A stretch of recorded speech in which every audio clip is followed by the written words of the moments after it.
အဲ့တော့လူတော်များများဘာကြောင့်မအောင်မြင်တယ်လဲဆိုရင် mission တွေများနေလို့မအောင်မြင်တာရည်မှန်းချက်တွေကများတယ်ဟိုကလည်းလှုပ်ရှင်တယ်ဒါလည်းလှုပ်ရှင်တယ်နော်ဟိုကလည်းပဲအောင်မြင်ရှင်တယ်ဒီမှာလည်းပဲအောင်မြင်ရှင်တယ်နော်ကျမ်းမာပြောသလိုမြေပြင်မှာယုံကိုးကောင်တွေ့တယ်အကုန်လုံးကိုလိုက်ဖမ်းခြင်းနဲ့ mission ဖြစ်နေအဲ့တော့တကောင်းမှမမေ့ဘူးဒါကြောင့်အောင်မြင်ဖို့အတွက်ဆိုလို့ရှိရင်ဟုတ်ပြီနော်စီးပွားရေးလုပ်ငန်းတစ်ခုစတဲ့အခါမှာ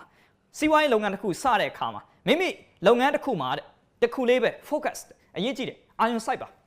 တစ်ခုသီးသောအရာကိုအာရုံစိုက်အောင်မြင်လုပ်ပါဒါကြောင့်အဲ့ဒီ focus ကစကားလုံးရဲ့အဓိပ္ပာယ်ဒီ follow one course until success နော် F က follow O က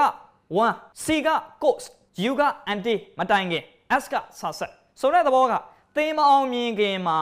တစ်ခုကိုအရင်ဆုံးအောင်မြင်အောင်လုပ်ပါတဲ့ဒါ focus ကသဘောနော်တချို့ကဒီအလုပ်မအောင်မြင်သေးဘူးနောက်အလုပ်တစ်ခုကိုတိုးချဲ့ခြင်းတယ်အဲ့ဒီမှာတစ်ခါတည်းရောက်တစ်ခုတည်းကိုအောင်မြင်အောင်ရင်လုပ်ရမယ်တစ်ခုကိုအောင်မြင်အောင်လုပ်ပြီးတော့မှနောက်တစ်ခု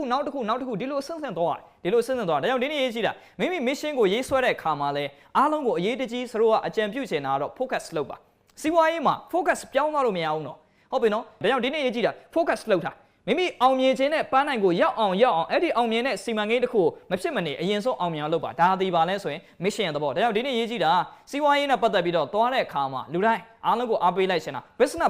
business strategy plan ဒီနောက်မှာနံပါတ်1ကမိမိရဲ့ mission ဒီတစ်ခုတည်းကိုတိတိကျကျဖြစ်ရအဲ့ဒီ mission ကိုသွားမယ်လို့ရည်မှန်းချက်ထားရင်ကျန်တဲ့ຢာတွေအားလုံး no ပဲကျန်တဲ့ຢာတွေအားလုံးဘယ်လောက်မြတ်တယ်ပြော no ပဲမလုပ်နဲ့ဆိုလို့ကျင်တာတစ်ခုတည်းကိုအောင်မြင်ကိုလုပ်ရမယ်လေကိုယ့်ရဲ့ဝါသနာကိုဖြစ်ရှင်တဲ့ဆန္ဒဟုတ်ပြီနော်ကိုဘဝမှာမဖြစ်မနေလောက်ခတ်မဲ့အခြေအနေအဲ့ဒါကိုမဖြစ်မနေလုပ်မယ်ဆိုရင် mission ကိုလည်းတိကျပြတ်သားစွာဖြင့်မအောင်မြင်ခင်မှာအဲ့ဒီတစ်ခုတည်းကိုအာရုံစိုက်ယူအလုပ်လုပ်ပါတော့မှသာလင်ဒါလူတိုင်းအောင်မြင်နိုင်မယ်ဆိုတော့ဥစွာလေးစလို့ထားအားပေးတယ်